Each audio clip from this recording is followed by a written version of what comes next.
confirm what was a Mumu's biggest fear. It pledged that never shall someone become his friend. It pledged that Sure. he shall be alone. Hello, ladies and gentlemen, and welcome back to Blue Otter League. Of course, this is Gold Week 5 for the last week before going into playoffs. We have for you today Regicide Forsaken taking on Jolly Rogers Broadside Buccaneers. I'm Romeo, joined today by Fen. His name is not correct on the stream, so ignore that. But go ahead and introduce yourself, Fen. Hey, can't win them all. I'm here from the Plat League, taking my stab at casting lately, so this ought to be fun. Well, we are glad to have you here. Once again, that is Fenbach. It's just the wrong name because we haven't put him on our production side sheet yet, so we weren't able to fix that just yet. But it'll come. He'll get there soon. But right now, already got drafted away. Urgot, Zinzao, and Draven gonna be banned away. On the other side, it's a Mumu, Victor, and Smolder. Yeah, I'm liking those bands. Smolder's just really strong right now. They still haven't nerfed that interaction with the Deathfire Touch and Black Cleaver, so he is super strong. Draven's really strong in the hands of anyone who's put enough time in him. And Brand's pretty strong overall first pick. Also makes good use of that Deathfire Touch. Yeah, Brand. I've been seeing Brand come out a lot lately, and then on top of that, like, and I doubt it's this. I do doubt it's this, but I have heard the mythical tale of Brand Jungle coming back to the limelight lately. So that wouldn't shock me as much as it should either. I mean, as long as it's strong enough, it's basically a triple flex. I can't really deny the potential of that first pick. Yeah, of course, mid Caitlyn lane Ari? Brand. Kate Ari, how do you feel? What are you hoping to see Kate get paired up with? By the way, I believe, just for the audience at home, the draft right now is glitching for some reason. It is supposed to be RGC on red and Broadside Buccaneers on blue. So we're working on getting that fixed at the moment. However, it's swapped right now. Gotcha. Caitlyn, I would like to see definitely something that can force the prio in the lane. Karma's a pretty good pairing right now. Other than that, maybe you're looking at like a Thresh. Bard's okay. Just something that can like really help Caitlyn take control of the lane in the early game.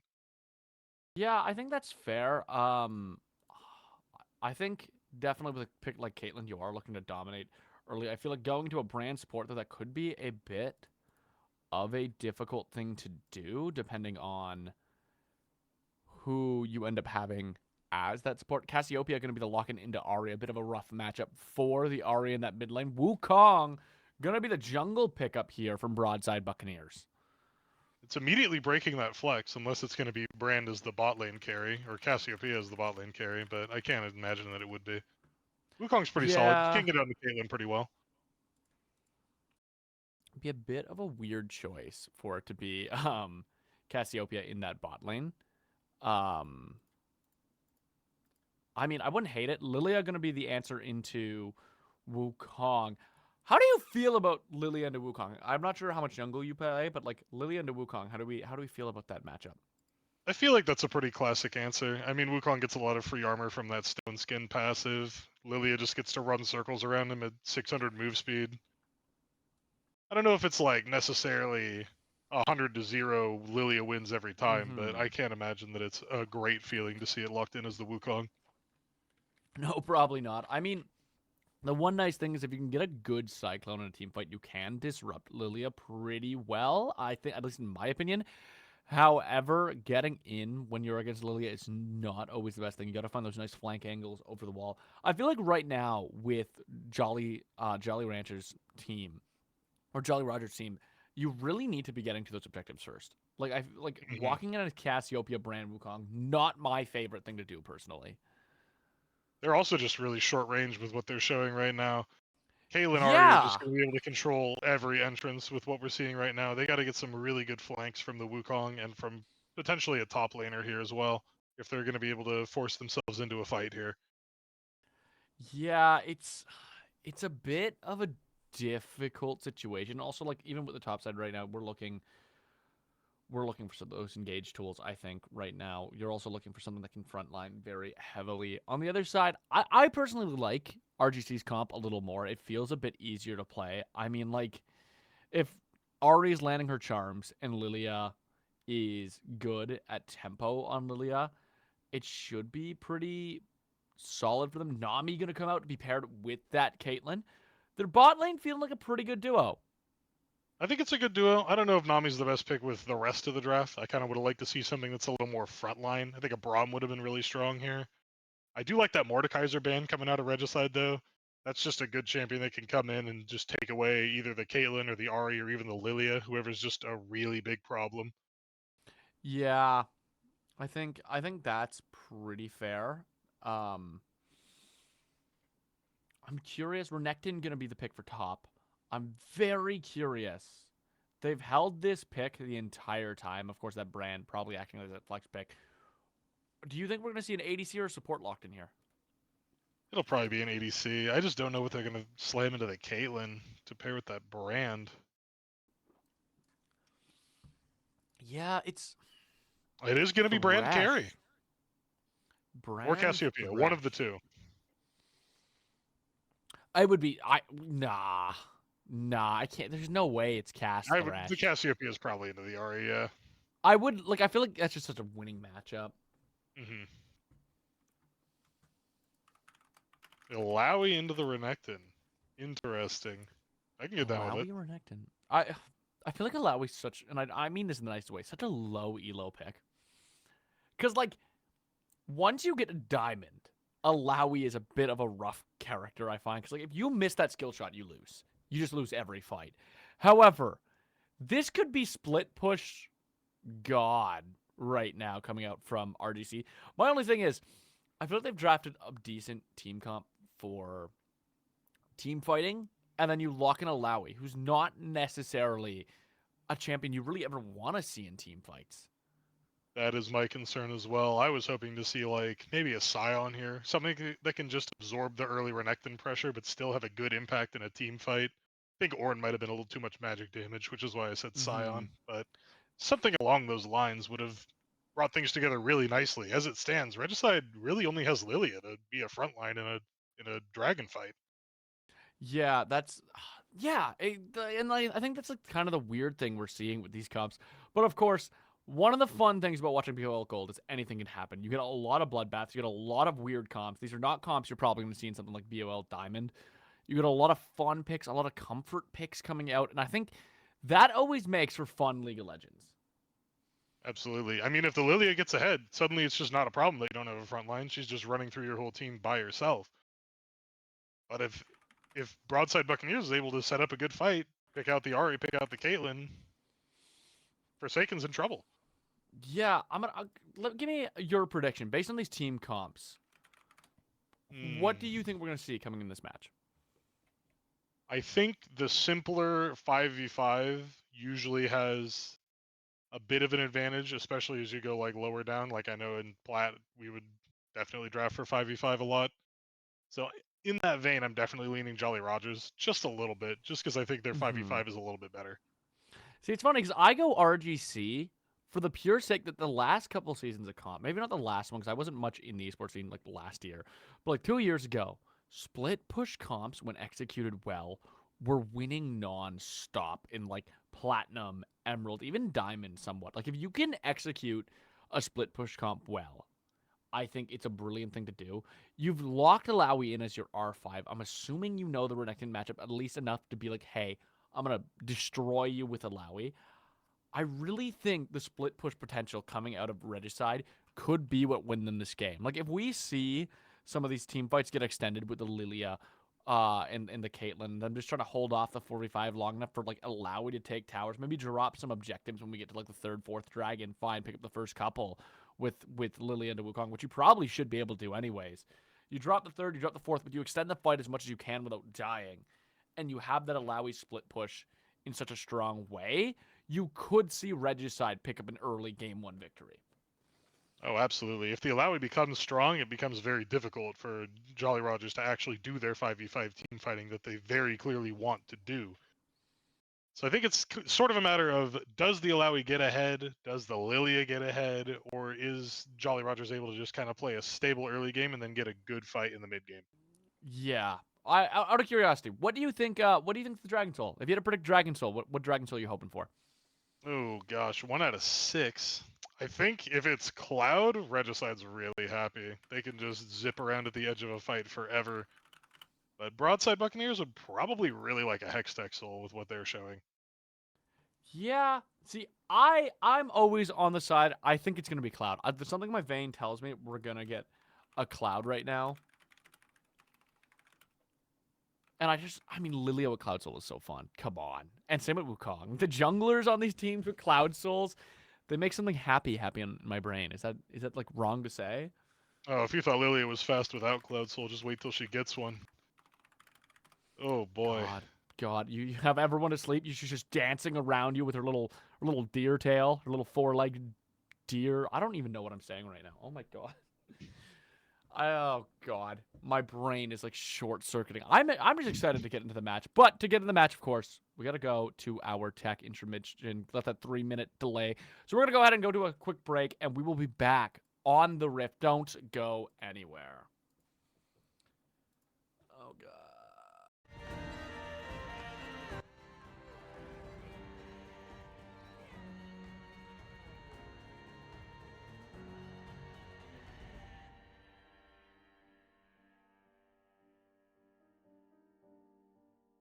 The moment when Amumu realized what he had done. Too late it was for him, for them. The evil curse had won.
Hello, ladies and gentlemen. Welcome back as we get to the Rift. Once again, Romeo and Fenbach. Fenbach's name hasn't appeared on stream yet, unfortunately, but we're working on getting that fixed. It is Jolly Roger Buccaneers versus Regicide. Regicide's on the red side, Jolly on the blue side. How are we feeling about these rune choices, Fenbach? Everything's looking pretty standard to me so far, I would say. Press the attack on Renekton, I guess you're looking for more of a short trade into Alawi instead of the Conqueror. Deathfire Touch on the Ari, maybe a little strange, but nothing too crazy. Yeah, I agree with you. Nothing crazy. I personally think, and maybe this is just a hot take, I think green buffs on Lilia, little troll, but that's I think more of a me opinion than anything else. I don't know. I just think like if you're gonna pick Lilia, you gotta go for the speed. It's weird not to. I mean, it is Storm Raiders instead of the Phase Rush, so maybe that's why, but I see what you're talking about. Like, it just feels like a missed opportunity to me. You know what I mean? It's like, you have a champion who, like, is so reliant on being fast. And the amount of outplays, especially in, like, maybe it's a solo queue mindset, but the amount of outplays you can make with the added speed of being able to step into bushes in the jungle or in lane feels like it outweighs you having a shield. Because, like, let's face it, if that shield's getting blown, you're probably stun locked anyways, and you're dead. That shield's not doing enough to save you. Well, Lilia is going to have to fulfill the role of frontline in these likely 4v4 objective fights, so maybe that's the angle they're taking here. Yeah, it just A little extra safety. could have just been like a weird thing where like you slam a Lowy 5 and that wasn't the plan going into it. But it does feel difficult for that job to be onto a Lilia. Absolutely. We're seeing a little bit of come out in the lanes here. Cassiopeia taking advantage of the Ari matchup. Alawi taking advantage of the Renekton. Renekton played that level 1 pretty unfortunately and is presently paying for it. Yeah, which, I mean, to be fair, if you are on Regicide, you are hoping that nice hook. You're going to get any advantage as you can on that top side. It does look like right now, Brand and Thresh, though, getting a lot of work done. Here comes Blue. Blue considered going for the gank, didn't go all the way. Wukong only finishing his clear now. Both are going to back and go for that top scuttle. It is on a ward. Are they going to get caught up by Thresh here? The hook going to go through. Death Sentence does land, but so does the slow from the Swirl Seed. Means Wukong's going to be able to get to that scuttle first and claim it. 28 to 28 CS for the both of them. Thresh going to stop the back again? Oh my god, Thresh is being nasty right now. Not letting Blue back. Blue wasting so much time. They're not even going to take the back anymore. They're going to try to walk right up, but I think it's too little too late. They're wasting a lot of time. Yeah, Wukong's going to be there with 2 Ruby Crystals over the Lilia. I don't think this is a fight that she can afford to take. She's probably just going to head up to this Krugs. But even that feels really, really bad if you're Blue right now, right? Like, you are there with just no gold, really. We are going to be getting a nice little tech pause. Everyone loves a good tech pause. Especially nice and early. At least to get it out of the way now. Yeah. We start late. We get a tech pause. The stream's going till midnight, guaranteed. So everyone just warm up your popcorn now, or in between game 1 and 2 if you want. Warm up your popcorn. Get ready. It's going to be a long night, and that's awesome. That's fine. We're going guaranteed 3-game series. We're going to go the distance because why not? Order your pizzas. Settle in. We'll have some fun. Yeah, and make sure it's a pineapple pepperoni pizza. You know, the best type of pizza. You know, I'm kind of with that. Maybe a little hot sauce. Yeah! Yeah! Okay, thank God a caster finally agrees with my takes. This is the perfect moment of my casting career. Oh, big charm coming up from Ari. And there's going to be our beautiful tech freeze. Everyone loves a good tech freeze. Just gonna Well, in this tech freeze, we can kind of take a look at how the lanes are playing out so far. That Alawi-Renekton matchup is looking rough. The Alawi is taking full advantage of that early game mishap by Renekton and has the doubled CS lead right now. Double CS lead. Yeah, that never feels all that good, does it? As we go across the rift, for like gold, it has been pretty quiet. Like, not a lot actually happening in terms of, like, kills. People are just farming up. I feel like you don't tend to see slow and controlled gameplay like this in lower tiers. A little refreshing, especially from 2 teams that are doing quite well in Blue Otter Gold right now. I can't say I see a lot of kill threat in these early games, to be perfectly honest, especially the way Caitlyn and Nami are playing. They're playing so far back that they can just walk back to tower and be safe. I think the best solo kill potential here is going to be that mid lane matchup with the Ahri and Cassiopeia. Yeah, I would agree, and I feel like that mostly goes to Vex. Like, Vex, if we see a kill early in this game, is probably going to be the one claiming it. Meanwhile, right now, Wildstar is wildly ahead. Both of them going to get level 6. Wildstar taking a lot of damage, though. Misses the harsh lesson. Isn't able to get a whole lot off of it, and considering they're at less than a quarter HP, it's a bit of a risky situation. Do they have enough time to get Leap of Fate off? They do get a few tentacle smashes. They are going to heal right back to full. Classic Alawi gameplay. We didn't see them go for the Leap of Faith just yet. Holding on for maybe a bit more of an engagement, maybe a Dominus to come out. I think if she lands one more Test of Spirit, that Leap of Faith is coming out. But I don't know if Renekton's going to give me that angle. It's kind of hard, because, like, if you know Alawi's threat, you can't really give her that angle unless you're going to give up first blood. And the fact that we're this late, Dragon has spawned, no first blood. We're 6 minutes into the game. There's the flash forward, Leap of Faith, not Leap of Faith, but a harsh lesson. And Alawi going to get the kill. Meanwhile, Charm going to go through in the mid lane. Cassiopeia going to be forced to use Petrifying Gaze to get out of there. And now Dragon started up, Ahri chasing Vex. Vex, what are we? I think Vex DC'd. Yeah, it was a really well played Petrifying Gaze, and it was also a really good Spirit Rush to dodge out of that miasma. Unfortunate that the DC there in the end forced the kill onto the Ahri. And that, like, let's face it, that, on top of just being a kill to give you a bit of a gold advantage, that hurts the mental. That hurts the mental hard when you're having tech issues, and that's what results in the first death in your lane. Especially when you're up so much CS, you've just lost your entire lead because you disconnected from the game. I mean, it was a good play on both sides, and it was a really good escape. You had Thresh there to back you up and everything. Just unfortunate. Yeah, you were out. You were out. You were out. How ironic is it that Blue has green smite, by the way? I'm still not over this. Yeah, that is true. And then the blue side also has blue smite. And it's just, blue side has blue smite. That makes sense. But blue, I want blue who's on the red side to have blue smite on Lilia. I just think it'd be so handsome. I just think it'd be such a handsome spell to have. Of course, we're 13 minutes away right now from Baron. We're going to have Grub spawning in a minute and a half on our second tech pause. How's your day? How's your day going, Fenbach? What'd you do It's today? not too bad. Just taking it easy, taking care of some chores before work tomorrow. Ooh, How about you, oh. Romeo? I mean, my cat almost drowned in the tech break, or like in intermission. We found that. You found that out. And I think that's kind of funny. She decided to jump into a pool and just swim for a bit, I guess. Didn't really want to do that without a plan.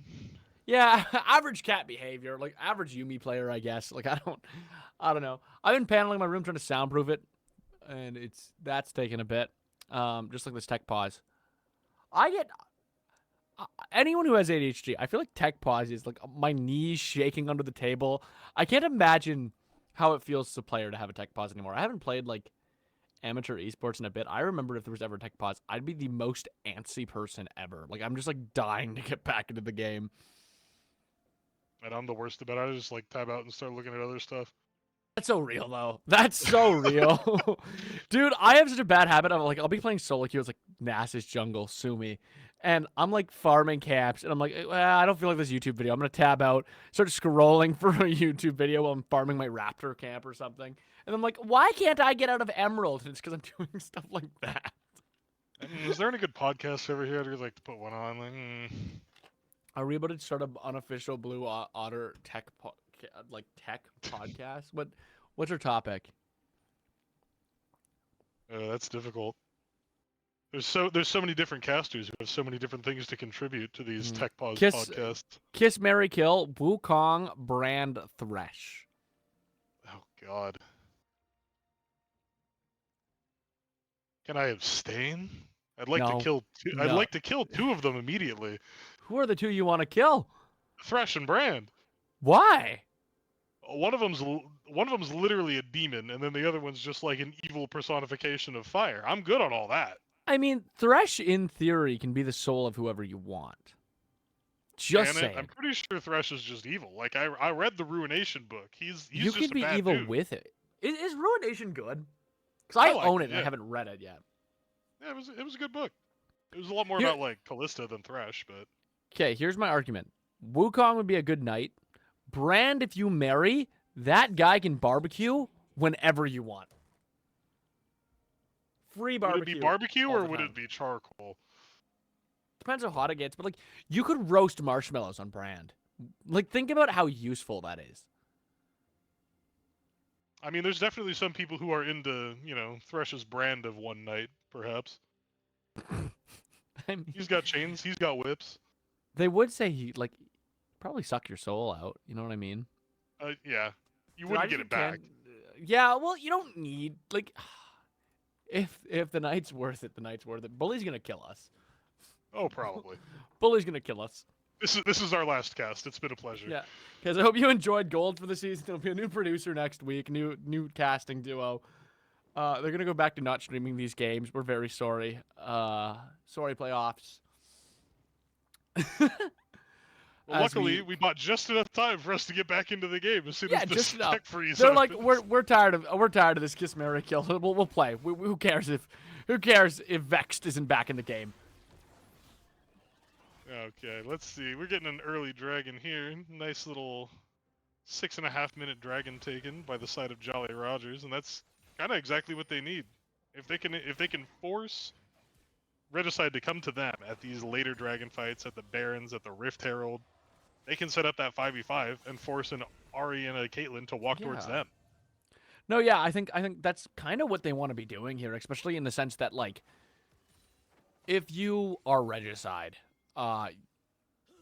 you don't have the con of having an Alawi split pusher, so you can afford to rotate Renekton these fights and hopefully be winning these 5v5s. If you stack those two early dragons, they're probably going to have to rotate Alawi to the third dragon, or at least the fourth dragon if you get the third one, because you don't want to risk them getting soul. It looks like, though, Cloud Dragon will be next up. It's also going to be a soul that is good for your team. Oh, yeah. You'll either have it'll be between Ocean, Infernal, Hextech. Those are all great options. Or Chem. Like, Chem would be the downside, I guess. Like, if you get Chemtech, it's like, eh. There's enough healing in the kit that it's, like, nice. Oh, Wildstar. Cassio healing at a Wukong. Ooh, Charm. Good little that was a trade. nice charm from Quinn. Get the little combo, get the Orb of Deception up there. Bobo being the GOAT support, clearing those wards. We usually have a bit of a CS gap dropping from that bot lane. Of course, Brand has the 70, and then of course Thresh about 10 up over as well. So they're about 30 CS up in that bot lane. Feeling pretty good, I would assume. Oh yeah, I mean the Brandon lane is just so annoying when he's able to apply his passive blaze and then use the conflagration to just spread it across the entire lane. It's just undodgeable poke. It inflicts a lot of pressure without a lot of effort. You don't like having low effort lane wins? You know. It's like my favorite thing, personally. I think that Ruthless Predator went onto a minion, unfortunately, instead of onto Wildstar. Ruthless Predator onto a minion is not very good for the Leviathan. Leviathan, like, they're getting oppressed so hard right now. It's kind of a little depressing to watch. Like, usually you lock in Renekton to do as well as you can in the early game, and like that's already kind of fallen. Right now, the Buccaneers are looking really, really strong and really, really solid. And on top, except for that like top side, it's like Wildstar against the world on this map. I mean, I guess Ahri off the back of that kill has kind of come back, but they're still down 20 CS in lane. I would say the Vex is still getting the better end of these trades, too. They're doing a really good job of making sure they're landing those Noxious Blasts. Twin Fangs is doing a lot of work. Oh! Gets back to lane, finds a kill as soon as the camera pans over. And it is a second kill over to that Ahri. And just like that, Ahri probably a few hundred gold ahead. Yeah, it is going to be 400 gold ahead. Wildstar now going to take that leap of faith. It's going to be huge. Leviathan nowhere to go, nowhere to hide. There it is. Wildstar gets their second kill of the match. And just like that, we're seeing why Regicide are undefeated this season thus far. Yeah, the harsh lesson there is that you cannot fight Alawi when she hits that test of spirit and she follows it up with the leap of faith. There's just not enough damage to get through all that healing. Yeah, there is so little you can do there the moment that comes out, and it's brutal. Absolutely brutal. And now it's even more on your Brand and Thresh to get further ahead. They haven't been able to find too many good fights in this bot side, just a lot of winning on the CS trades. But other than that, like that's not going to be enough to make up for the 2k gold gap that they have put against your team. And I'd wager the vast majority of that is on the Alawi. She is going to turn into a big problem. Yeah, if you don't already consider her a big problem. Looking at the map as well right now, I think we're seeing the top side a little bit better lit up for that Alawi. The bottom side, not unsurprisingly, lit a bit better for the Buccaneers. And it kind of just shows, like, it feels like it's very much a top side map for Broadside Buccaneers right now. It's a bottom side map for Regicide. Sorry, vice versa. Vice versa on that. Top side map for Regicide, bottom side map for Buccaneers. I mean, I wouldn't have it any other way. Regicide's top side is definitely stronger, and the Jolly Rogers bot side is where they're going to be trying to equalize that pressure. 15 seconds right now on the Cloud Drake. Priority on the bot side, of course, still going over to Buccaneers. In the mid side, Quinn holding it pretty strong, but Wukong in the grasp, potentially waiting to jump in and do something. It does look like he's channeling that recall. Lilia going to be on the other side in that red jungle. No one going to go just yet. And that dragon just landing nice and calm. It does look like there might be a gank here coming into the bot side. Thresh and Brand going to be running to their turret. Doesn't look like anything Lilia can do. However, that Ahri is now underway, making the pressure towards the dragon. The call going to be there. Dragon going to be started up here. Let's see if Jolly Rogers wants to contest this. We've mentioned in draft that it's difficult to walk into this set of 4 champions. But Ahri does peel off towards the mid lane and makes it a little bit easier. Cassiopeia still hasn't moved, down to 2k. They don't see it just yet. That control ward shows. There's the dash forward. The smite's going to come too early.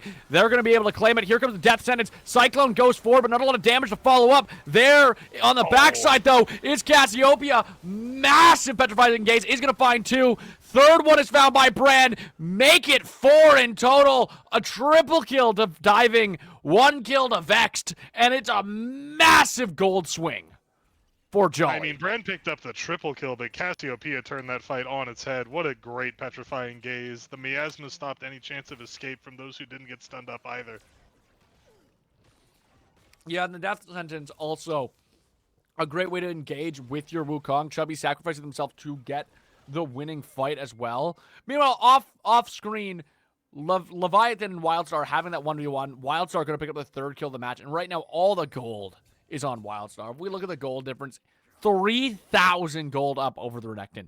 The rest of the map, is 2,000 gold down on the side of Regicide, but Wildstar is just so oppressive. They are the gold gap. Like, outside of Regicide, if Wildstar's not in this game for Regicide, they're down 2,000 gold. That's insane. It is just Alawi against the world right now. Brand does have a pretty substantial lead over the Caitlyn, about 2,000 gold there as well. Yeah, it's good death sentence. Forces the flash. Very clear divisions are coming out in this game right now, and I think that's going to make for some interesting stuff as we get later. The problem is I still don't think anyone's going to be able to match Alawi in the side lane, so it becomes how quick can you win these team fights? How quick can you blow them up if you are Jolly? Because if you're not winning these team fights fast, Regicide's still going to take your entire base. Oh, absolutely. I think your best chance right now, if you have to send someone to respond, is the Cassiopeia. Miasma's going to stop the harsh lesson. Just easier to be able to clear the lane from range. But even then, you don't really want to pull Cassiopeia away from your team. Yeah, because do you win the team fight without Cassiopeia? You lose a lot of your lockdown potential if you don't have her. Of course, you still have Cyclone, Death Sentence in the box, but also you don't have a lot of damage. It's kind of Brand against the world at that point. Miasma going forward, lots of damage going out on top of Quinn. Or is that the Spirit Rush? Nothing more there, though.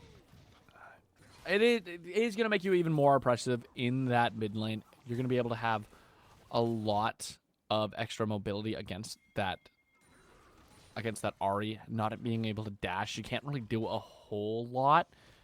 Wildstar, though, at their T2 turret already. This is kind of insane. Wildstar's walking through Leviathan. There's just nothing left. The whole Black Cleaver's out, probably working towards either a Sundered Sky or a Sterix gauge with that Tunneler there. Renekton's never going to be able to deal with this Alawi in a 1v1. I kind of want to see Alawi swap lanes for this next dragon, though. Oh, there's going to be the Cyclone on top of Quinn. Quinn not able to dash away, but is going to be able to flash out of there. Wildstar going to pull Leviathan, and that's going to be the test of spirit through. Renekton forced to walk back to base as now Alawi going to be walking to that Rift Herald, hopefully getting that Rift Herald for their team, maybe break open mid for that. Brand, though, has rotated up. Thresh has rotated up. Cassiopeia in the bot lane with Quinn. We're seeing the rotations of the ADCs and the supports. Vexed going to use that Miasma. Tries to lock down Quinn again. I'm surprised we've seen Vexed rotate to the bot lane and we didn't see Brand stay. I think it's more of just like a match. You definitely want to have that Cassiopeia into the Ahri as much as possible. It's nice to have Cassio in the fight, but neither mid laner has teleport. You might as well just put them up against each other. Fair enough. It does look like, though, right now the Rift Herald is under control from Regicide. I'm a little surprised to see it. They are trying to rush that mid turret in retaliation. Of course, Alawi still nearby, but not near enough to the fight that it would make a huge difference at this moment. Are they just trading mid turret for... They're not going to get it. Quinn's going to get there in time, and they're going to lose Rift Herald for a couple of plates. I think it's not the biggest deal in the world. First tower's already gone down, and that's kind of a big part of what makes a Rift Herald a valuable objective. So seeing as Alawi already just smashed lane hard enough to take first tower by yourself, Rift Herald is not the most attractive objective on the map. Yeah, they did get a lot of damage on their Broadside tower with Cassiopeia staying and Ahri being forced to go to that mid lane. Wildstar still staying in that lane, going to continue the split push with Dragon up. It doesn't look like they're going to be going for this third Dragon. And I mean, they don't really need to with how far ahead Wildstar is. Wildstar, so much damage, is just going to wait for that next wave to push in. Oh, jumps forward, flashes in. There's going to be the dominance. Was this a little bit too much? Wildstar finds the kill, is able to walk between those two turrets, needs to wait for his wave, and there is nobody right now on the Buccaneers who are close enough to punish him for that. Is able to get the kill, is going to be able to get the T2 turret. Brand forced to rotate back, and now Dragons could still go over to Regicide. A bit of a mistake rotating your Brand there. Alawi is freed up to go join the fight now. It's a bit of a difficult situation for the Buccaneers. And here comes the Rift Herald to make sure you have complete priority in this mid lane. But they should already be on this dragon to take advantage of that Rift Herald. Yeah, and they're going to be starting it up here. We see Alawi in the pit, getting those tentacles down. Blue has just tossing some swirl seeds across, trying to poke out anyone. Renekton nowhere near this fight. Vex going to be dashing away. The charm doesn't land, but there's going to be the ace in the hole. Vex taking a sizable chunk of damage. Chubby not really anywhere near just yet. Is trying to find an angle for maybe a Cyclone engagement, but it's not going to happen just yet. On the top side, Diving and Bob can't find their way into the pit. They are able to clear a lot of these tentacles, but they're still not able to fight this as 5. Probably just going to try to rush some towers here. Maybe try to take that mid turret as Dragon getting annihilated. Dragon getting annihilated so fast. Ari coming, try to save that turret. Is going to be able to clear the wave in time, and they're going to once again get nothing and lose Dragon for it. I was surprised the Regicide wasn't just pulling the trigger on that dragon a lot faster. There was just not really a position for Jolly Rogers to contest. Yeah, I suppose they could have pulled it a little bit faster, but they still get it for nothing. I mean, Renekton only reaching that T1 turret now. Meanwhile, Wildstar, we're seeing that matchup that you suggested. Cassiopeia, though, still so far down in gold in comparison. There is a 2.5 thousand gold gap between the two, and we're not seeing Wildstar miss any of these tests of spirits. Every Alawi E going forward, catching a soul, and just getting smashed to bits. And it looks like that bottom T1's going to fall. And with the Sterix gauge now, too, it's even harder to take out Alawi in any extended fight. She's going to get so much healing. You have to also get through that gigantic shield that she gets when she gets low. That's tough. And it's like, who's going to get the shield break to deal with that? Because you need to deal with that. We still are... We're getting a lot of heal cut out, is the good news. We see an Oblivion Orb coming out on Brand. We see a Chemtech Sword coming out on Renekton. The heal cut is there, but the shielding is still going to be such a difficult threat to go through when Alawi is kind of the final boss of this team. It is Alawi, and if you kill Alawi, you probably win the fight, but can you kill Alawi? There's still a lot of really good AoE magic damage, and Alawi doesn't have really any armor or magic resist built up yet. She's got the boots, she's got a null magic mantle, but that's it. Yeah, but if they upgrade that null magic mantle into like a Negatron cloak, I feel like Negatron cloak is just such a good gold efficient item for dealing with magic champions. I'm curious to see what they choose. Spirit Visage with what they're showing here. Yeah, a Spirit Visage would be really especially nice. With an Ocean Soul. Oh, I didn't even clock that it was Ocean Soul. Oh, God, you guys are in such a rough position. If they can get those next 2 dragons, it might as well be done. There's going to be Leviathan trying to make an engagement on the Quinn, but the Drowsy are going to go forward, and that's going to be all she wrote. As another kill going to go over to Blue. Blue finding themselves 2 and 1. Yeah, nice little lilting lullaby there. Take a little nap, Renekton, and then take a slightly longer nap. There's going to be the charm. Is chunking Brand quite a bit. Brand going to find the stun. Flash forward from Blue. Swirl Seed going to miss. Diving, forced to flash out of that. You've taken the flash off their most impressive carry. Ace in the hole is going to hit Thresh. Thresh charmed, forced to flash himself, and now you've burnt the flash on both bot lane members of the Buccaneers. Diving going to get slowed by that Swirl Seed. The fight continues to rage on, but Chernobyl slowly getting there. There's going to be the net forge. Aitlin finds the kill on Diving, and now it's a 3v2. Here comes the Cyclone. No, just going to dive in. Doesn't go for the Cyclone, and now both teammates walking away, but they got the life of Diving. Oh, Ari barely just got out of range of the Pyroclasm bounce. She would have been dead to just one more hit, but able to get just out of range of the Nami before the bounce. Meanwhile, Wildstar left alone. Vex considering going to that fight, and with that, the T2 turret on the bot side almost fully chunked. They've only taken a mid turret. Meanwhile, mid T1 gone. Bot T1 gone. Bot T2 getting very close to falling, and top T2 and 1 gone. It is going to be the 5th tower for Regicide. There's a charm going forward on to Bob. Bob by himself here. Bob stepping up so far by himself, and he's going to go down by Loopy, who loops a nice shot right through the skull of the evil man. That little burn damage coming out of the burn build on Ari, too, doing a lot of work. Another spear rush forward, another charm, and built over Peacemaker. Diving is in so much trouble. Cyclone trying to find Quinn, but the stun's going to come out, and that's going to secure Quinn's life. Blue able to find Chubby before Quinn goes down, and now it's 12-4. There's a 7K gold gap almost. It's pretty well fate sealed right now for the Buccaneers. What do they have to do to get back in this game? Can they get back in this game? I think if they are able to take out Alawi and then take out like 2 others, maybe they can grab the Baron and look to get some sort of semblance of control back over the game. But as things stand right now, it's looking really difficult. Yeah, it's... And if this is a sign of things to come, it might end up being a quick 2-0 tonight. If Buccaneers can't find a way to pull something back together. It's so hard right now for them to find a way back into this game as things are going. And it's like, we're 23 minutes in. You're down 7,000 gold. Alawi has 6K over Renekton. Caitlyn's almost caught up to Bran. Ari's 1.5 ahead of Cassiopeia. The jungle difference is even starting to show as Lilia starting to annihilate this Wukong pick, finding way more avenues of play than Wukong's been able to. Not necessarily a fault of Chubby, but it just feels like he's having such a hard time getting into these team fights. I think what Jolly Rogers needs to really have in their heads right now is that if Alawi is not in the fight, it's actually not that bad for them. The rest of the team is doing pretty well. As they're going to look for the play onto the Alawi here. And it feels like we keep going for the Alawi. And oh my god. It's just, you can't do anything. You need to get stronger on other sides of the map. And we just keep going for Alawi. We're fighting in her Test of Fate. It doesn't matter what heal cut you have. She has a shield. And more importantly, she just has raw damage.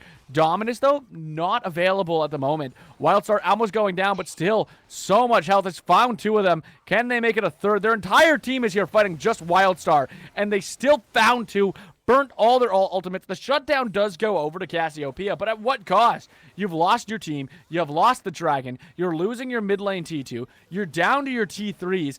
You killed, yeah, okay, you killed Lowy, but what did you really get besides 1 bounty? I think that's what we call a mental victory. Just getting a 1 in that death column for the Alawi. Maybe they can get a little bit of a mental reset out of that.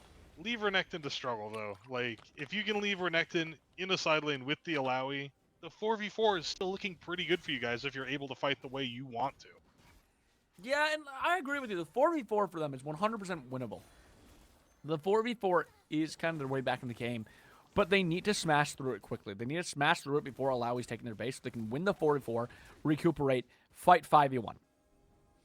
You can't really afford to stall out the 4v4. Ooh, Vex forces out that Spirit Rush. It's not a very long cooldown at this point in the game, but still something to be of note. Especially with that Baron up. Can they find a way to force a play on that Baron? Can they find a way?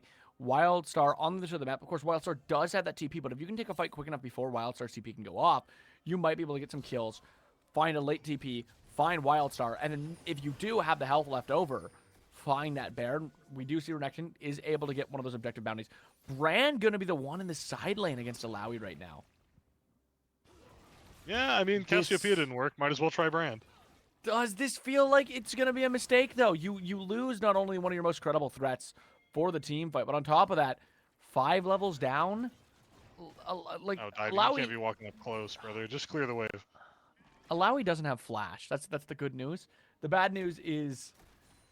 they're going to look for the 3v1. Baron going to be started here. They need to take this quick. This feels like it could be a bit of a risky play. No one can afford to die here, because if they take Baron, any of you die. Cassiopeia ult going to miss. There's going to be the leap of faith. Diving gets annihilated. Forced to exit the fight. Doesn't live. And just like that, you know their fates are kind of sealed in this. Cyclone going to go off. The leap of fate does end, but Wildstar still a lot of health to go.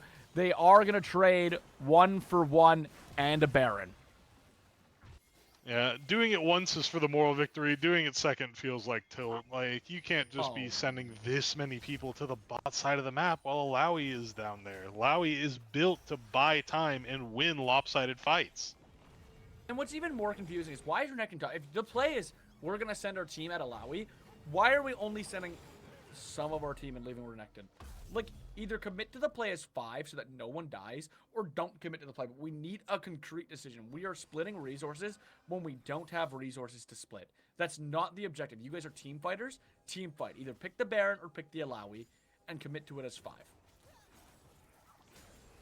And now we have a minute and a half before the Ocean Soul that's going to make Alawi probably truly unkillable, standing there with a Death Stance and a Spirit Visage and an Ocean Soul.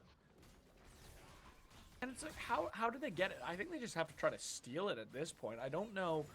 If Alawi's there, you don't win the team fight. If Alawi's not there, we keep seeing them on repeat doing the most insane thing of just fighting Alawi over and over and over again and hoping we're going to do it without anyone dying, but only committing 3 to 4 of our members to it.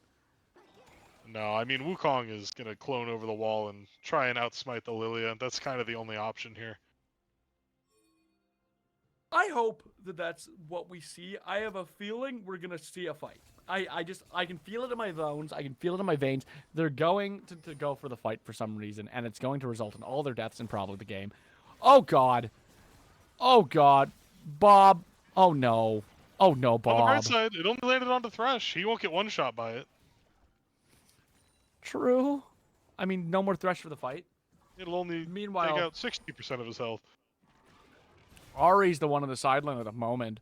Still putting it to that Renekton. We do see Cassiopeia going to be trying to go find the 2v1 on Ari, which means Dragon is likely going to be given here. It isn't spawned yet. 15 seconds to spawn as Alawi now pushing the bot wave. All waves lead to Jolly's base.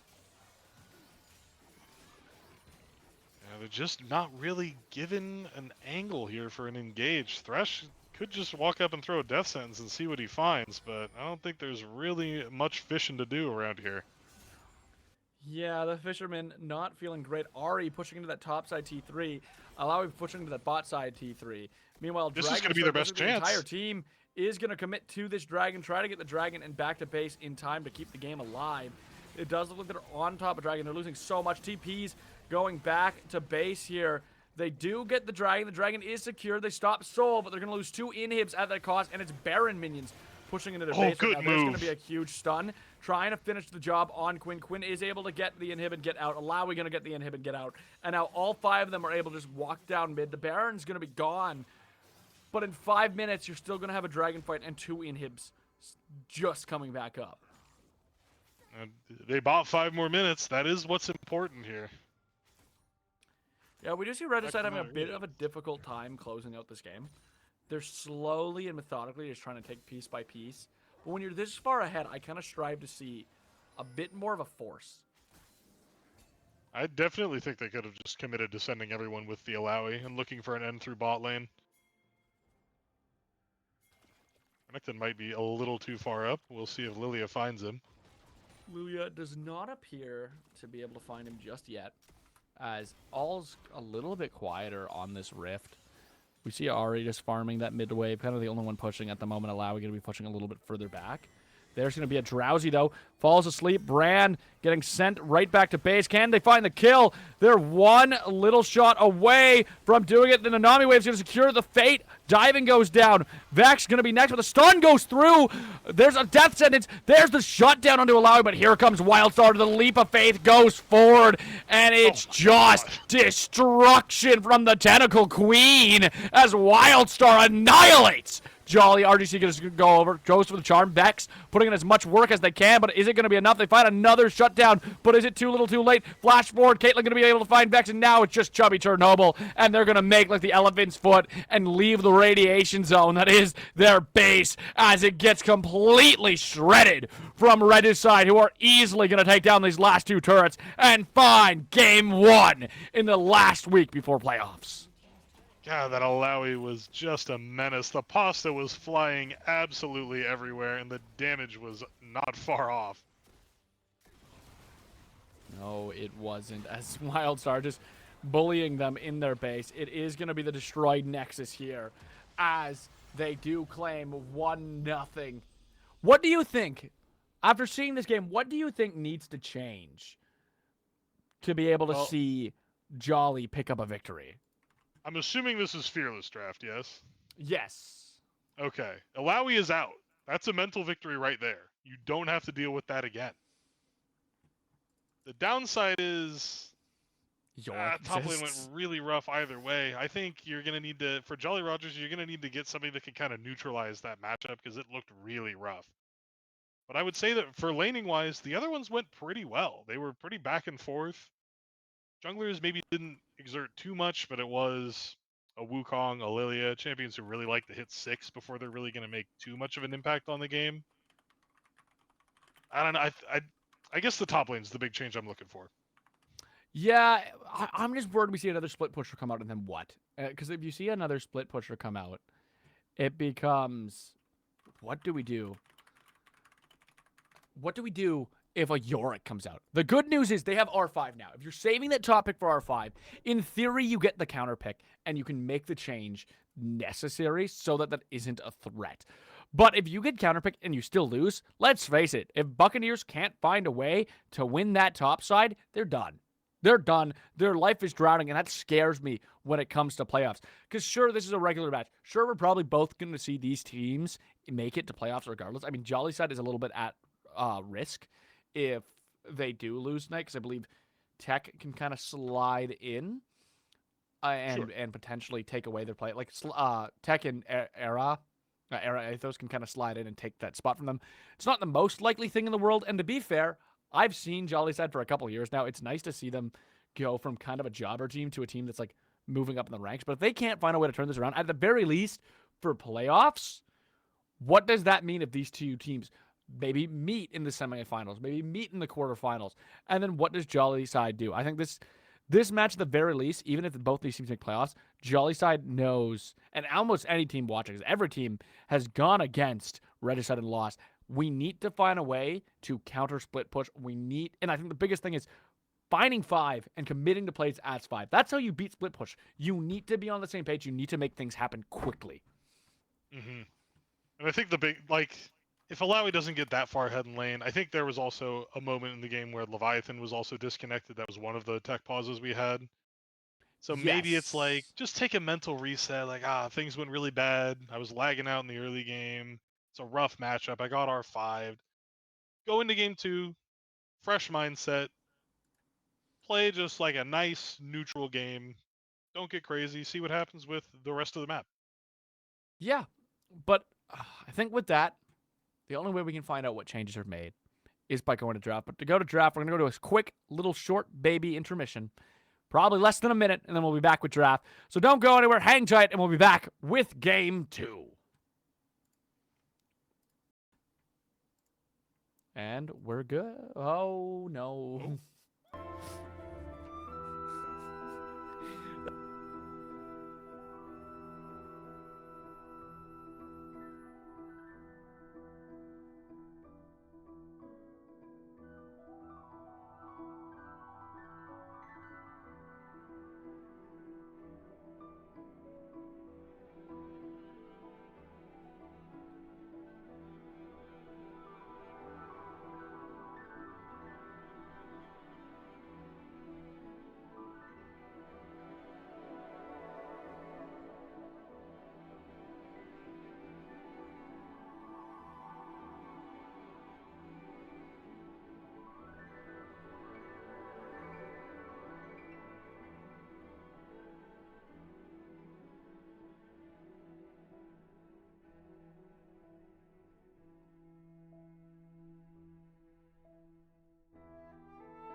child in Valorant has heard the tale before about the curse.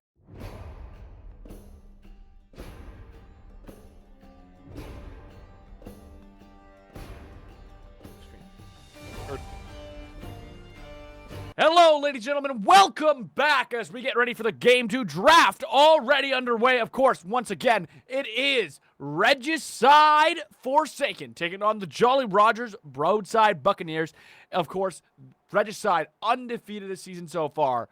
Jolly Rogers have only lost one series in the Shadow Isles division. Both these teams looking to secure the top of their given division. This is the last week before we go into playoffs. This does mean a lot for both these teams in terms of seeding. Misfortune going to be the first pick from Regicide, a bit more of a team fight ADC. Of course, we're used to seeing them on that split push side to see a bit of a difference here. I'm curious what we're going to be going for. If we're going to be seeing something like a Yorick come out, if we're going to be seeing something like another former split pusher, or if we're maybe going to see something a little bit more team-oriented now that Jolly Rogers has the R5 pick. Yeah, it'll be interesting to see how the draft changes with the initial 10 champions all off the board. Jinx gonna get locked in. Another big team fight 80 carry. But the bans did not change. I feel like you usually don't see them change too much in Fearless. So It is that's the not one terribly con of surprising. Fearless. I want so badly. I want so bad. And I know I'm probably the only one in the world who wants this. True Fearless. You have 169 champions in the game. Count every ban. Let me see weird picks get pulled out by the time we get to Game 5. Am I crazy? Am I wrong? I kind of liked the initial Fearless, where as you got deeper into the series, there were less bans available. For like Game 4, there was only the first phase of bans. In Game 5, there were no bans. Which is like chill, but I feel like we have so many champions that having like everything get taken off the table makes people need to play more than just like 4 or 5 picks and you get like maybe worse gameplay, but more interesting gameplay.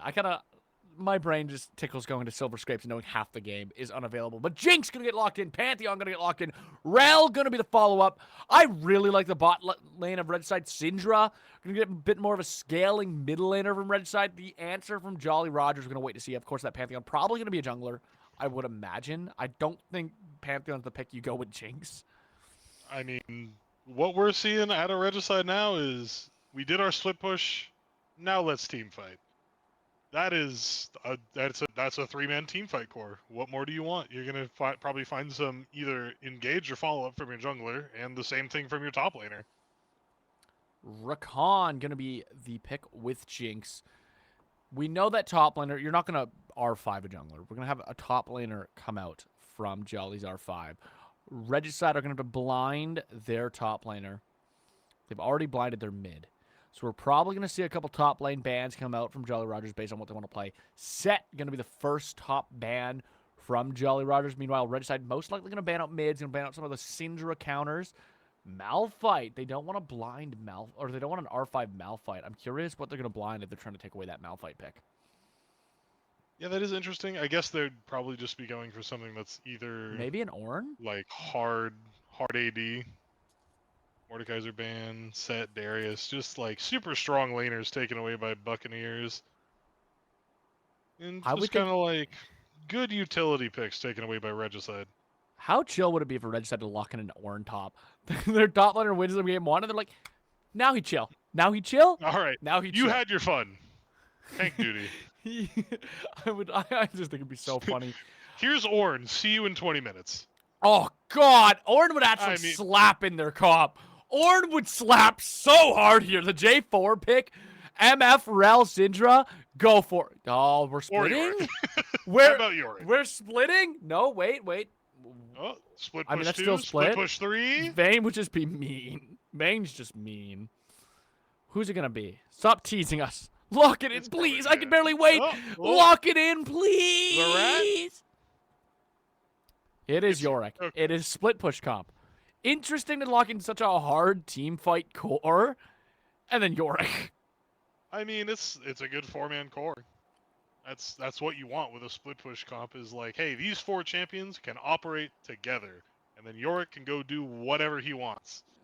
The only fear is I feel like their disengage, if they get overwhelmed, is really bad. They have no way out of the team fight, really. I mean, like, Jarvan does, but no one else does. You are planting your foot. Garen going to be the answer into Yorick here. How do we feel about that answer? I hate Garen.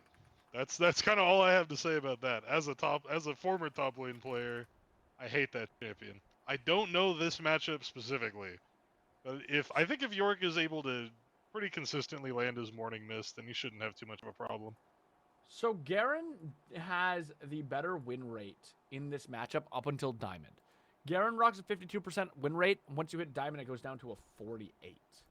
And I I think that's also imagine, just kind of Garen and Diamond. yeah, I mean, like, Garen obviously doesn't do a lot in the higher elos of play. But in something like this, you could see him pop up. The problem is what we've seen. Wildstar popped off on Alawi, seems to be a very confident split pusher. And in gold, that's what you need. If you can have a confident split pusher who knows his limits, you're going to see some good gameplay. Garrett, obviously going to work a little bit better on the team fight, but as a team fight comp, I kind of hate Jolly. Jolly feels like their job is to smash lanes and win game. Like, you don't really have a team fight core here. Like, maybe Garen does help a bit. Like, Garen can spin around, but, like, you don't have a lot of lockdown to, like, get onto that misfortune if they're peeling properly. Pantheon, like, you could get the Grand Starfall in and then try to find the stun, but instead of Pantheon, it's a little bit difficult. Yeah, I It's think hard. the big advantage that Jolly Rogers has is that kind of like engage range. You can drop a Pantheon Spear right onto the back line. Rakan's able to follow it up pretty well. You've got a Jinx and Luxalt coming over the top of it. But then there's just like, it's just a better constructed 4v4 from the side of Regicide with the Misfortune, the Rel, the Syndra, the Jarvan. They all play well together as an AoE team fight. Yeah, and I'm just like, I'd be more scared, and maybe I'm wrong for this. I'd be more scared fighting the 5v4 than I would fighting the 4v5 right now. If they have the jump on us, Jarvan finds a good Cataclysm, you don't have an escape. You don't have someone to shut down the Misfortune. And so what do? You just kind of get annihilated by bullet time.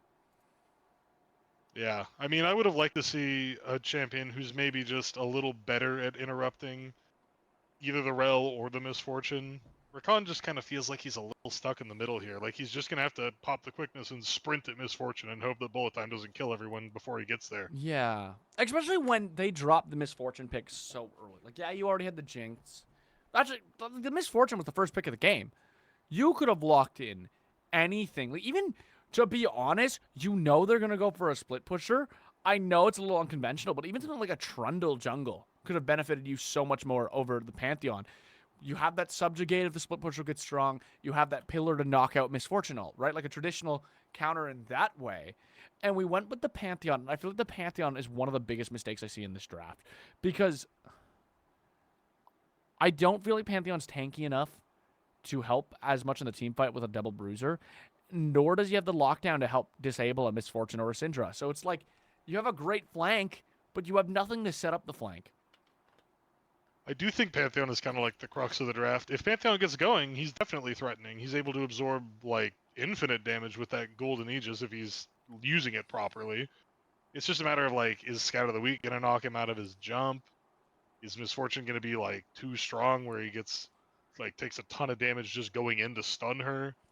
Well, even I think like if the Pantheon gets Rel. going, or if Garen gets going, Jolly Rogers has a much better time playing the game. Even like a Rel, I feel like has so much potential to like stop Pantheon. I feel like almost the entire team of like Regicide just have ways of saying, "Hey, Pantheon, I'm actually not going to let you play the game." And if the goal is to get Pantheon ahead, it's such an uphill battle while needing the Garen to beat the Yorick. I feel like, to be fair, if Garen beats the Yorick, and you have the 5v4 that way where you're not super afraid of Yorick, it's like winnable.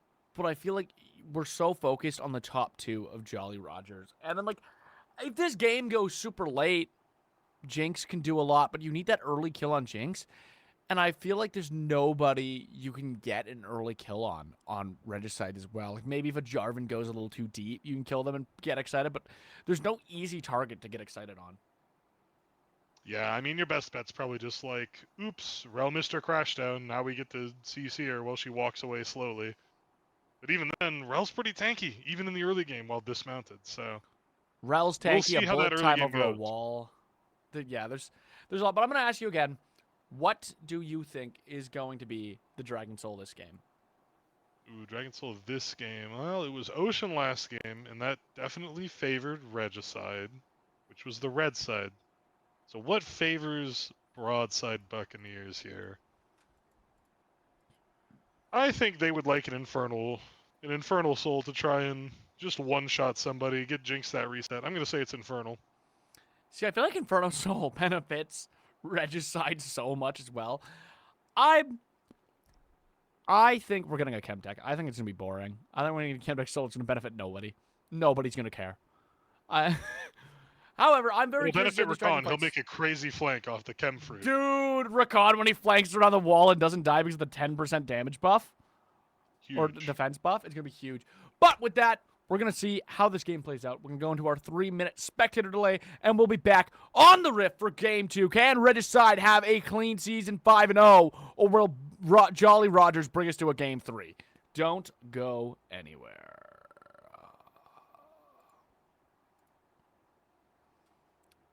I was going to...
Welcome back, ladies and gentlemen, to the Rift as we get ready for Game 2, potentially the last game of the night, if Regicide can find a victory over Jolly Rogers. But if Jolly Rogers, the red side, are able to take the game, we'll go to a Game 3.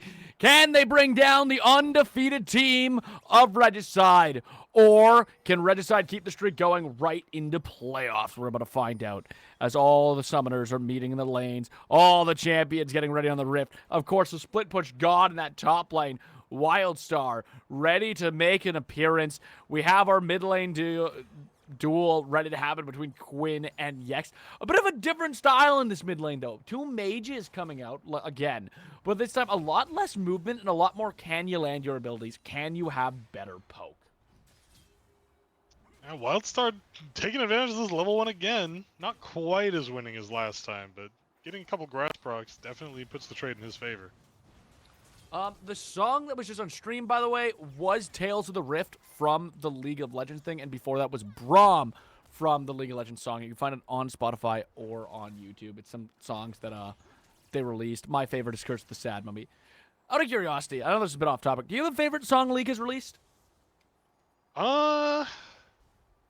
Do you remember, like, way back, the Project Master Yi skin? They had, like, the song in that trailer. I really liked that song. Okay, noted. I started playing League in, like, when they added mythic items. So, like, I'm a bit of a baby. I'm a bit of a baby still. Wildstar going right into the turret. There's going to be the flash. Is going to die, but he finds first blood just like that. And it's an execute. Garen hadn't hit him in too long. Oh, my God. That is... Oh, that's rough. That is so rough. That's what you get. He got the flash advantage, and he was able to take advantage. Oh, man. And now you're going to come back. You have an even bigger hill to climb. You've lost a lot of the wave, too. Meanwhile, Quinn and Vex going at it. Blue on the other side is going to jump over, but is it going to be too little too late? Vex forced to flash. Quinn already flashed. Blue going to flash on top and is going to find the kill. Quinn stays alive. It's 2-0 here as Regicide opens up in a massive way. I was getting nervous. I was like, bro, are you going to help your mid laner, or are you just going to watch him die? As a jungler, I'm a big fan of watching him die, especially when I have to gank before I have a full clear. Oh my god, stun under turret. Bob going to take 2 hits. Breeze is staying on top. Flash already used. Heal already used. Poppy is going to get stunned up, but it doesn't matter as Breeze finds that ignite. Flash still available for Misfortune, but they're able to go ahead and use that Grand Entrance to get out of there. Rakan wasn't so quite ranged close. to grab him with that mount up auto attack. Very close. Bob just going a little too far forward and getting punished for it. Oh, Breeze is now going to be now hopping on diving. top of diving. There's going to be the stun. And the slow comes out as diving, nowhere to run, nowhere to hide, still does that flash up, is forced to use barrier, maintains the flash, the double up, did quite a bit of damage, but not enough to finish the job. But literally 3 winning lanes right now. 3 winning lanes for Regicide. We just see an equalization of that EXP. Garen does have a lot of prio here. Yeah, flash stun, followed up, decisive strike. There we go. Comet Spear claims it. And it is going to be a kill, though, going over to Pantheon. We will see a little bit of CS loss on Wildstar's front, but doesn't really help Garen all that much. You're just getting that assist gold. Yorick's still going to stay ahead. Has the boots, has the 2 long swords, has the Doran's blade, lost his flash, but the ignite's going to be up for both these men very shortly. Quinn and Vex. Vex doing a lot of damage to Quinn. Has the bit of the upper hand to be expected when you're playing into a Syndra as Lux. Yeah, it's a shame that Garen didn't pick up that kill there, because, like, he just denied a lot of golden XP, but he doesn't really have much to show for it now, like you said. He's going to get the sword, the boots, and that's kind of it, which means he's still at an item deficit. Yeah, probably not the place you want to be in if you're that Garen. We do see the junglers slowly getting back on the Rift. A lot of people hovering around mid lane, but nothing really there to happen for them. Quinn and Vex finally meeting again. Jarvan is over the wall if something does break out. Pantheon still just starting his push again. Top side, all is quiet. And we're kind of just seeing a bit of a quiet Rift as everyone just gets back to lane nice and slowly. Yeah, both mid laners, no flash. Could be a point of attack for both the Jarvan and the Pantheon. Both AD carries still do have flash, but Jinx is down the barrier, which does make her just a little bit less safe than the Misfortune right now. Wildstar looking to get some damage under that turret, is going to almost take a turret shot, doesn't go all the way, but the Beyblade is going to start spinning down to half health, gets stunned up. Wildstar going to be able to get a big strike in with the last rites as he kind of just keeps him in the dark procession, doesn't let him go anywhere, and it's just a huge lane right now. Garen does hit level 6 first, has the Demacian Justice, but Yorick going to be getting that Eulogy of the Isles very, very shortly, going to get his Maiden.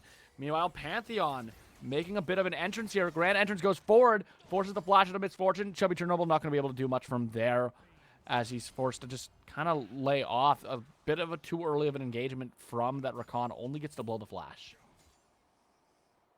Garen, he'd love to go for an all-in here, but half HP to full HP makes it a pretty dangerous proposition. He lost a lot of HP trading in that giant minion wave. Oh, there's going to be the Grand Entrance a little bit too soon for anything to happen. He's just able to battle dance away. Rakan's very slippery, very hard for a Rel to lock down. Yeah, it's just if you do get caught out by that Rel, it's almost certain death for Bob. As we've seen with that almost turret dive.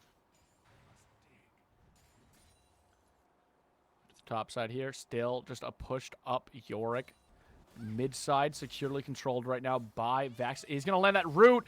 Big damage coming through on the final spark, but not enough to claim the kill just yet. Bot side, there's going to be a gank coming in from Blue. There's going to be a Cataclysm bullet time combo. It's a double kill for Ploopy Loopy. No flashes. Jinx burned it too early in that fight and then was unable to escape the Cataclysm, the crash down, and the bullet time.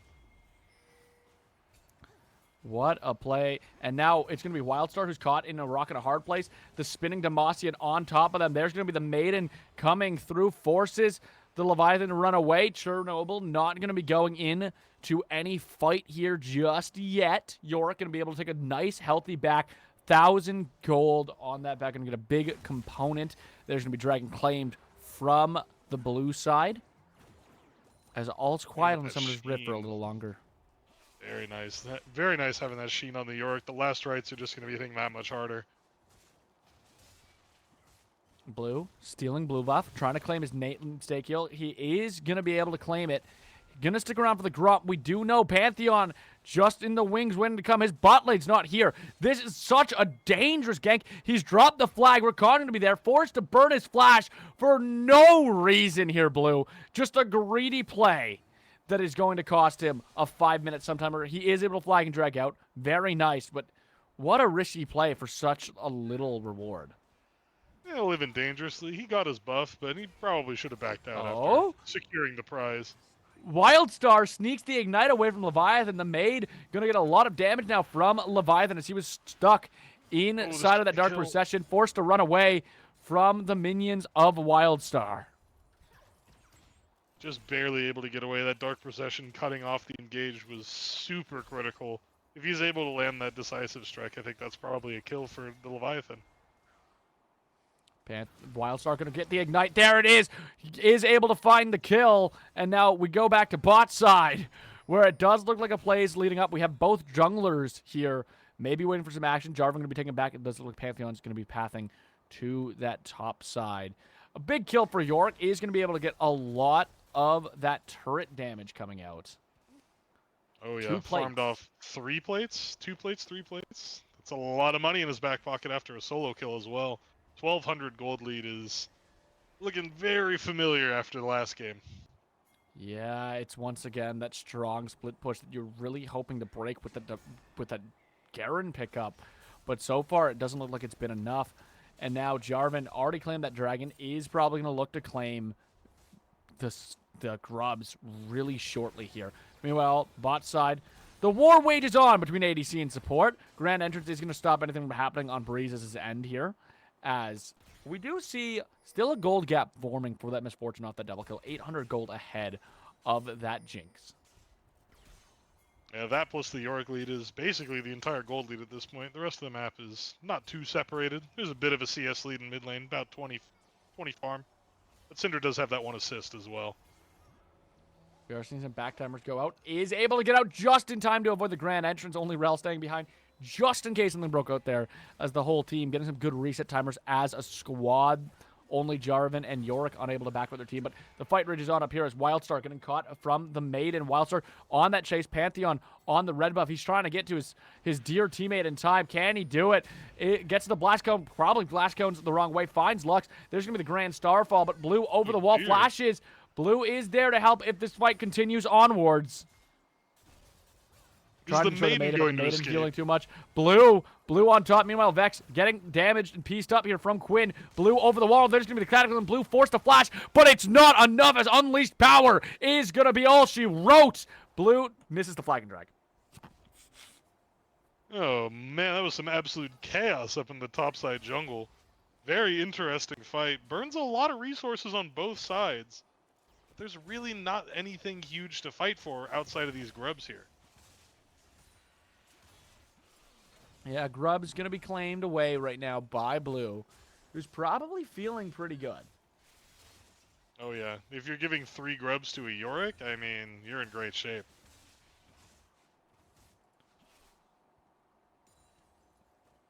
All you need now is a Rift Herald, and then you can just run down the entire rest of the game. Just click on some towers and call it good. Kind of doing that, though, with Wildstar. We see maybe a tower dive coming. They want this first turret. Everyone running away right now is the entire squad there. But Misfortune going to be left by her lonesome. Is stuck in a hard spot here as the traps come. A revealed Pantheon. The zap misses. Flash. Misfortune under the turret. But is that going to be enough to keep her alive here? I think she needs to recall. Oh, never mind. They're just going to give up the play. Okay. What a shocking play to give up. You know you're losing that T1 turret. It's such a simple dive. Nobody there yet. Meanwhile, a shutdown comes over from Vex. Blue a little bit too late on that flag and drag as Vex able to find the kill, but can Blue follow it up? We do see Chubby Chernobyl coming through the bottom side brush. Blue on the run right now. Either can try to turn it around and kill Vex in time or just get out, and does look like he's going to make the choice to just leave. Meanwhile, up at the top side once again, it's shades of that first game. Oh, yeah. Garen is just... He is so in trouble here. That's another kill. Youch. Youch, youch, youch. This little demolish proc, and the true damage from those Void Grubs is absolutely annihilating those tower plates.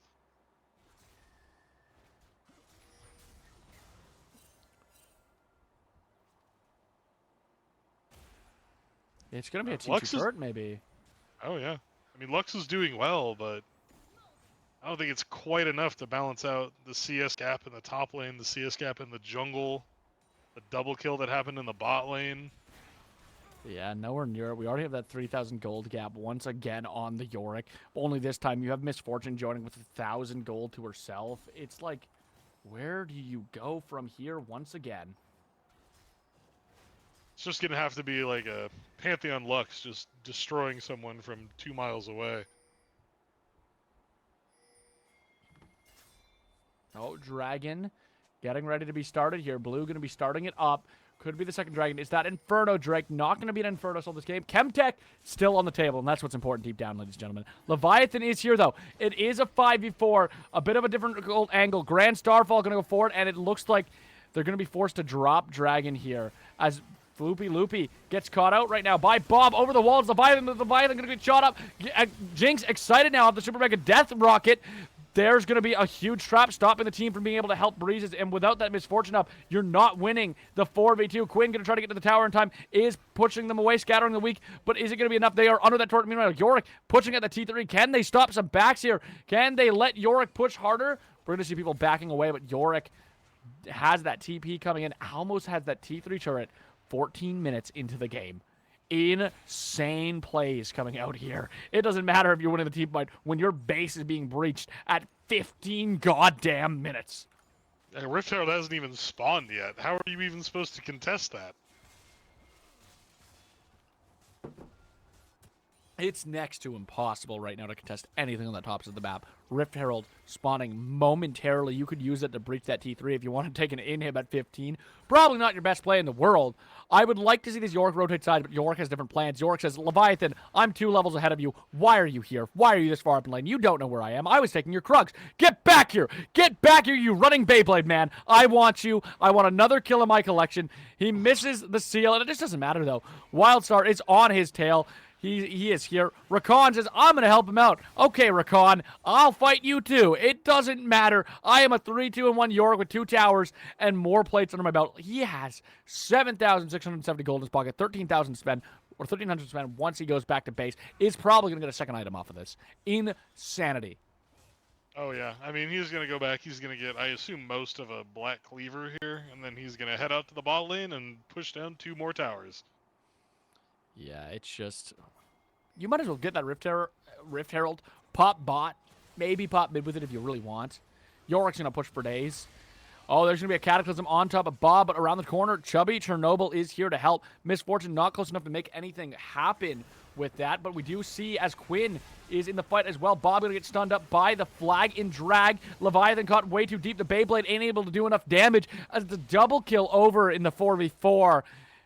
And now, red buff gonna be stolen. We don't see them going right on top of Rift Herald just yet. Jinx still defending that mid wave, but Chubby Chernobyl down a level, down a lot of gold, down 1,000 and some to that Jarvan. And with the Rel there's nothing you can really do. You just have to concede your red buff, concede your jungle. It ain't yours anymore when you don't have towers on the tops of the map. Yeah, I liked the angle there. It looked like they were trying to kind of punish some interesting positioning at a Quinn there, but there just wasn't enough damage available. Rift Herald being taken, probably going to be the thing that drops that T1 turret. T1 turret is going to fall, actually, from Syndra, who's able to take it herself. And you are down 3 turrets right now. Of course, that T3 still standing in that top side by just a sliver of an inch. Rift Herald anytime you're taken by Jarvan. staring down like a 5,000, 6,000 gold lead at 17 minutes, you're not having a very good time.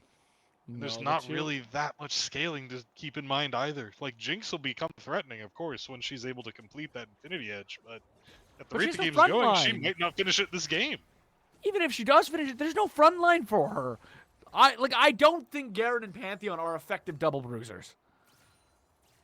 Rakan does get pretty tanky. I guess. Does he get more tanky than Jarvan, Yorick, Rel? Probably not. That's a separate conversation. That is a separate... Like, in theory, if there wasn't a fed Yorick and a really strong Rel and a really strong Jarvan, and on top of that, you don't have really a strong champion. Like, Jinx right now is heavily outgold. Lux is as well. Not through really any fault of their own. They've just watched their team get pieced up. And Leviathan, man, Leviathan's out of his depth, unfortunately. Bob has made some good plays throughout these games, but Leviathan is out of his depth. Wildstar, they're going to use that Rift Herald with Wildstar. We're going to watch the chase down that bot side. A lot starting to happen as they're piecing up, but on the other side, Chernobyl, they're trying to defend. Takes a lot of damage, but Vex able to return some. That Lux doing a lot of damage with that Lucent Singularity. Meanwhile, a shutdown goes over as Syndra going to go down to Leviathan, Bob, and diving. That's a good pickup, and it's on to who you need it to get ahead. Jinx needs to get as much money in her pocket right now as possible if she's going to complete this Infinity Edge before a real backbreaker of a fight happens. The map right now is pretty lit at the moment for Regicide. We see Wildstar kind of has all of his angles available for him. He knows when people are coming everywhere except over that wall, but Jarvan and Breeze is close enough as he takes that T2. Meanwhile, if we look at the other side of the map, God, is it dark. They have almost no wards. They have some semi-deep wards in their own jungle, but they don't really have any of their entrances right now guarded. Rakan going to try to light up the map a little bit, but it's not enough to know where anyone is. They know where Yorick is, and that's it. You are scared. You are playing a horror movie right now if you're the Buccaneers. There's a lot of minions in that wave, but Lux does do a lot of AoE damage. Able to clear out that wave before Yorick can just muscle down the tier 3 tower at 20 minutes, 19 minutes. Mountain Drake is spawned here. It is only going to be the second Drake for Regicide. I don't think we'll see 4 Drakes in this match. I don't think we'll need to. Maybe a third for the side of Regicide, but I don't think Soul is going to be on the table at the rate we're going. Okay, let's say your family lives are on the line, right? And you need Jolly to win this game. Oh, wait a minute. There's going to be a grand entrance. Bob on top of Quinn's face. Final Spark going to go through, but the flash comes up for Quinn. Quinn gets to survive. Let's say your family life is on the line. What are you telling Jolly to do in order to come back in this game? Well, in that one last play, Bob actually had a slight misplay. With the charm, you need to walk up towards those traps to pull Cinder into them, and then she would have gotten rooted. Maybe there would have been a kill. But what am I telling them to do? I'm telling them... leave leave Lux into the Yorick, just clear out the wave. Don't even try and fight him. And PayPal either Ploopy or Quinn to just misposition a few times in a row. I'm unsure. It is gold. In gold, mispositions happen. Mispositions happen all the time. The question is, do you have the eye to take advantage of it? And do you have the brain to switch the matchup? And right now, the matchup is not switched. Leviathan back in the permanent duel of Yorick slaps my face with his big sweaty hammer, and I cry a bit under my turret and watch it fall. That Demolish proc will do it if Wildstar can get one more. Leviathan doing everything he can, does get the wave clear, tries to run away, but can't run far enough as he's trapped. He's trapped and scared. He's probably crying for his mama right now under that turret as he just spins with no end in sight to the endless tier factory that is Wildstar. Wildstar, though, going to get hit with the Grand Entrance. Vex is here to try to help him out, but Breezes comes along. So does Jarvan. Everyone and their mom coming to this top lane. Everyone except for Quinn, but the 4v5 still looks pretty strong right now for Regicide, who are a swift 6k ahead. I mean, they got the 6th man off the field. The Maiden is gone. The Eulogy of the Isles has been cut a little bit short. So they have a couple of minutes where Yorick is not at full strength. Yeah, not at full strength. Now, of course, this Yorick not being at full strength is like, I don't know, Zeus on a lazy day, I guess. Oh, he's Like, still maybe going to he- dome your Garen. Don't Yeah, like, make no mistake. they have no answer right now in Yorick, and it scares me for playoffs because teams like this, if you can't find an answer, it becomes rough. But Garen gonna be here. There's the Demacian. Justin finds Ploopy Loopy as the team fight underway. Gonna find Breezes as well. Jinx gonna be able to pick up that kill. Blue now stuck. Misses the flag. Misses the drag. Another shutdown of Jinx, and just like that, maybe they have hope. Maybe they have a hero. Maybe they have a Jinx. Check PayPal. There's that misposition we were looking for, and Jinx is the one who's able to take such good advantage of that. One kill is always going to cascade into a potential for way more. Oh no, Now Wildstar we might can be... cascade that into maybe a Baron. They're going to try to take a Baron. Wildstar trying to prevent them, but this could be a mistake. Wildstar still has a pretty sizable shutdown to give over to Jinx if he gets caught here. Are they going to take the engagement? They're just focusing the Baron. They're not taking the engagement. This could be a mistake. Baron down to 4,000 HP. Wildstar right into their depths. Gets caught. Final spark. Good night, Wildstar. The kill going to go over to Garen. Gold reset on that Garen. RGC Quinn is able to find Bob, but diving goes forward. They get the Baron, but now Jinx is caught. A bit of an overplay. Is on the run now. Bullet time going to go forward. There's going to be the stoppage, though, from Chernobyl. A double stun. Little late on the Cataclysm. Now, once again, another misposition. That Super Breaker, another rocket goes through as it's an unofficial second ace from Buccaneers. And just like that, the gold is turned around off 2 misplays in a row. Oh my goodness, and it was just a cascade of people trying to save their teammates. Sometimes you just gotta know when the play is dead. Leave the play. That's like probably 3 or 4 kills that just didn't need to be given over. And that's a big gold swing when you're ahead that much. Yeah, it is. Huge gold swing. And against a champion like Jinx, who got most of that gold, it's definitely not what you want to be seeing if you are Regicide. This could be your big mistake. This could be what brings us to a game 3. Yeah, and Jinx now has that Infinity Edge that I was talking about. She needed to finish this item before any backbreaking fights, and now we're going to see Breezes in a little bit of trouble.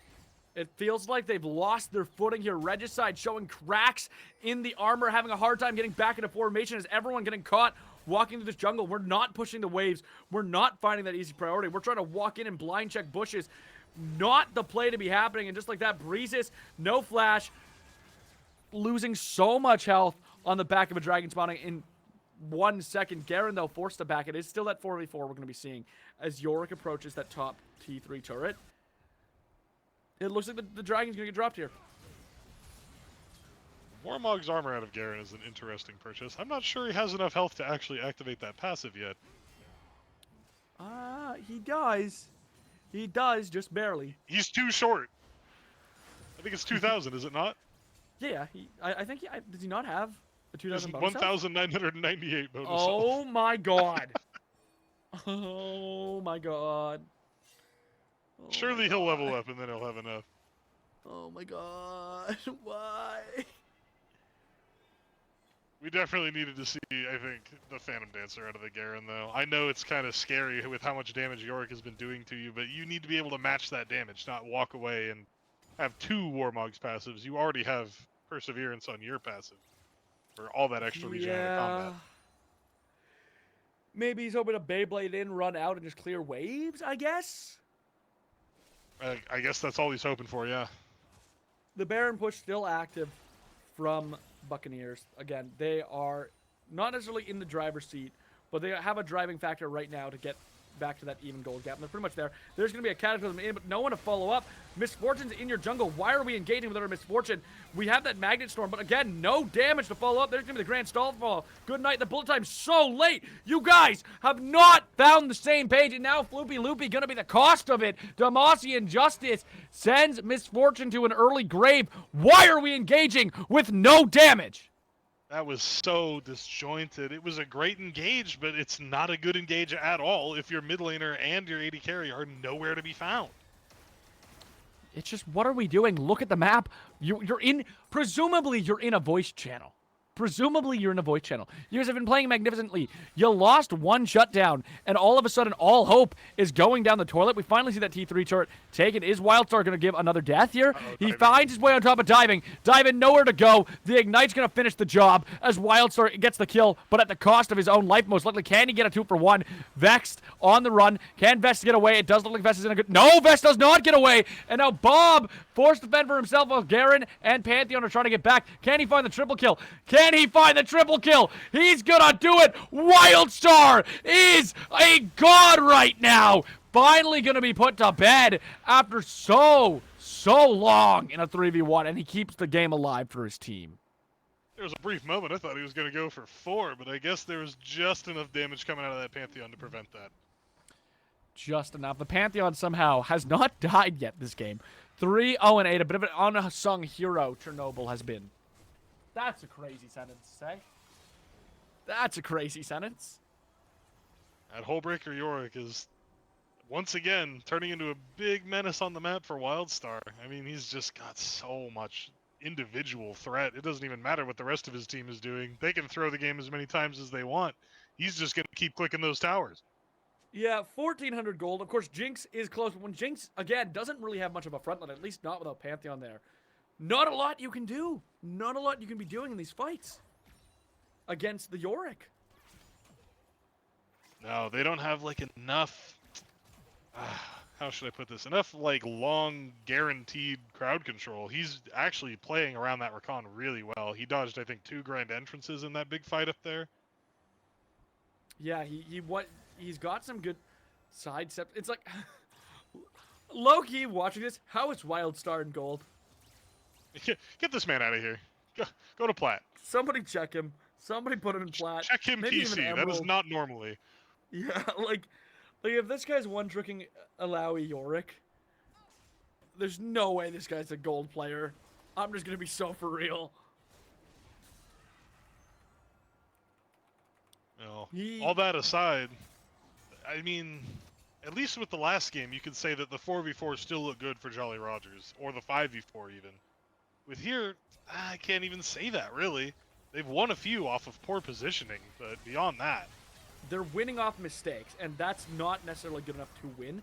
And just like that, Chernobyl going to find his first death of the game, caught in the Bullet Storm and the Cataclysm. And now it's a little bit iffy. Breezes, though, caught on the wrong side. Can Jinx find a way to get excited? The Scatter of the Week is going to put an end to that. Unleash power. Goodbye, Vexed. Bob trying to keep his ADC out of harm's way, but Yorick is entering your base. Yeah, and there's no tower to stop him. As soon as they get this Baron, it's going to be even more difficult to stop a Yorick push. Yeah. Oh, man. What's the next step after impossible? Maybe you become unstoppable, I guess. But it's that on the Mega Death Rocket, but just too early. Unfortunately, it's so hard to predict those. There's going to be the Baron. Now you have a Baron-empowered Yorick ready to siege your base. You're in the mid lane taking that T2. You are going to find it not at the cost of either of your lives either. That's as much as you can hope for in a trade for that Baron. A great job from Diving and Bob. Keep it alive.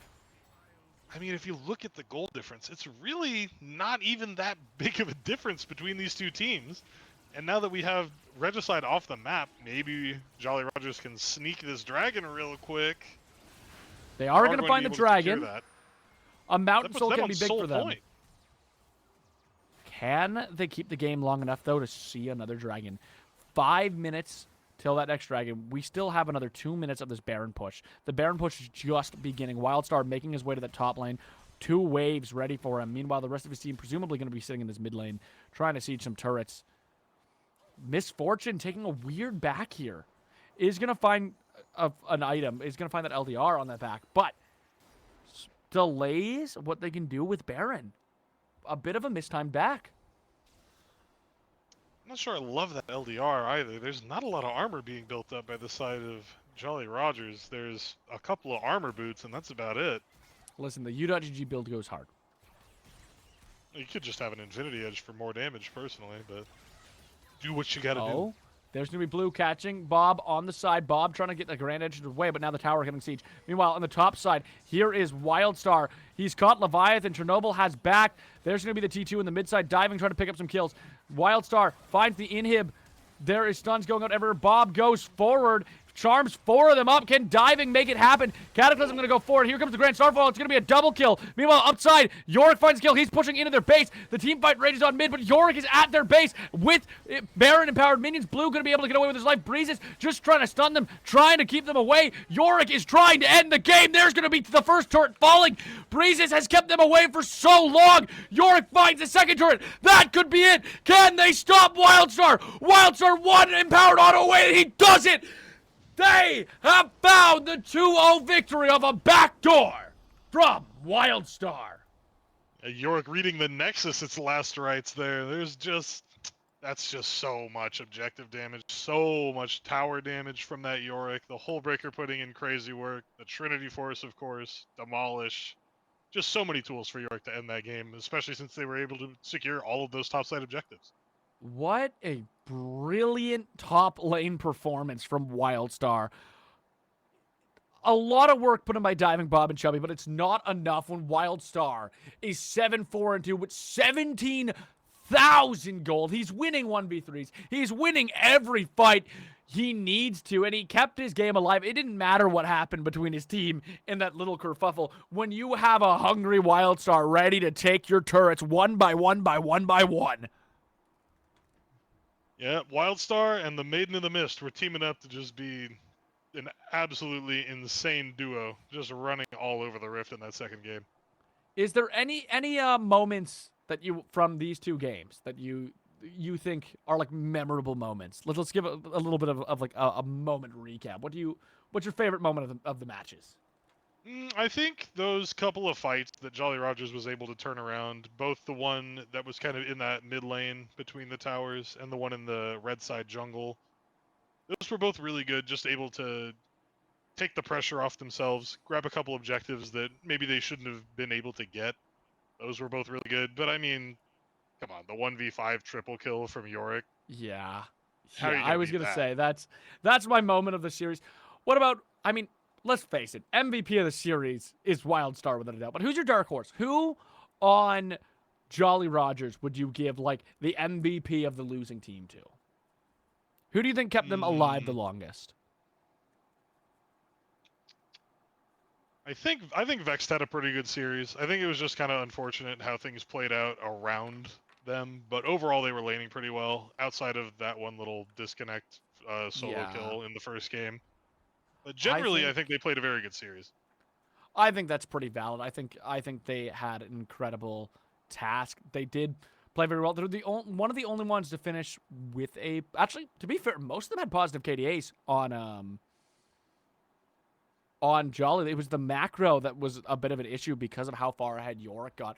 And in this story, if any teams in gold watch this series back and you're going into playoffs and you're worried about RGC, or if you're Jolly Rogers and you watch this back and you think, what do I need to do? You need to find a way to answer that split push.